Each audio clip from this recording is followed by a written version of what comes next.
Every little thing has an interval of time between the act and its fulfillment. A horse will take 12 months. A woman takes 9 months. The little sheep will take 5 months. A chicken will take 21 days. There are intervals of time. So the Bible teaches every vision has its own appointed hour. It ripens. It will flower. If it be late, then wait, for it is sure, and it will not be late. Different intervals of time. So it may take thee a longer time. In this case with this man, 2 months to bring back 4,000 who were unemployed. To put his mind at rest that he doesn't have now to feel that he's going to be fired. He can put in now the extra time. Only a little while, 3 years and 2 months will complete his 30 years with Jones and Lachlan. And then what's a man of his age? 6 more years, and then Social Security. So he'll have both. If it happened now, he wouldn't have it. He would be cut on Social Security, and he would be let out without a good retirement fund. So she goes back, and she reminds him that it happened before. He couldn't afford the roof for the house. And she said, I will see the roof on the house. I remember when it needed a roof. And so she told him, I recall telling you, I remember when he needed it. Well, soon after, something happened in his work. He got the money, and the roof is on. The wife wanted an organ, couldn't afford the organ. All right, she said, I remember when you didn't have one. She has the organ.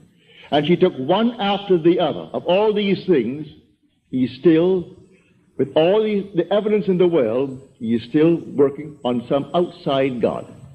He thinks he's doing the wrong thing. He feels that if perchance that man is simply a devil incarnate, and he's taken me from my real God, which means something external to himself that he fashions out of his own mind and fashions with his hand, because all these little nonsenses that we buy and stick them up as holy objects. First of all, no artist really ever designed them. It's an offense to speak of an artist when you see these horrible monstrosities that we buy and stick around the place and call them religious objects. So, find who he is. He is the living God. He is not a dead God. So I tell you that all that you behold, though it appears without, it is within, in your own wonderful human imagination, of which this world of mortality is but a shadow.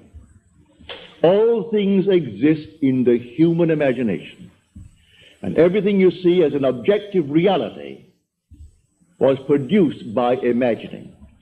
Think of one thing, just think of one thing that would simply deny it. You can't think of one thing.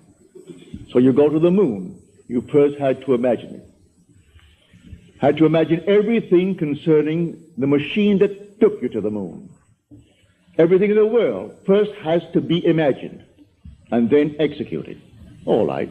The intelligence to do it will come, but you take the blueprint first and conceive it and dwell in it as though it were true. And no power on earth can stop it from becoming so. Your visions will clarify itself. At night, it's a different kind of a night. Your days are different. You see people differently. You can't walk by any man and not see him God incarnate. You can't do it. Even if he has the most horrible background. And he said simply, well, a murderer. And it's proven that he is. You still see God incarnate. But so sound asleep, the poor thing doesn't know. If you could only just get to it and show him that he really is God incarnate. And the one he thought he killed, he has been restored to life. Not to the senses of man, but he is restored in a world just like this, terrestrial just like this. About his business, he continues his work until he too awakens from this dream of life. But all will awaken eventually. But why not start now? Start now to tell man who he really is. God and man are one. Man is all imagination, and God is man, and exists in us, and we in him. The eternal body of man is the imagination, and that is God himself. Nothing but God in the universe. All God. And eventually, you and I will awake. And because God is one, not two, you and I are one. Without loss of identity. That's one of the strangest mysteries in the world.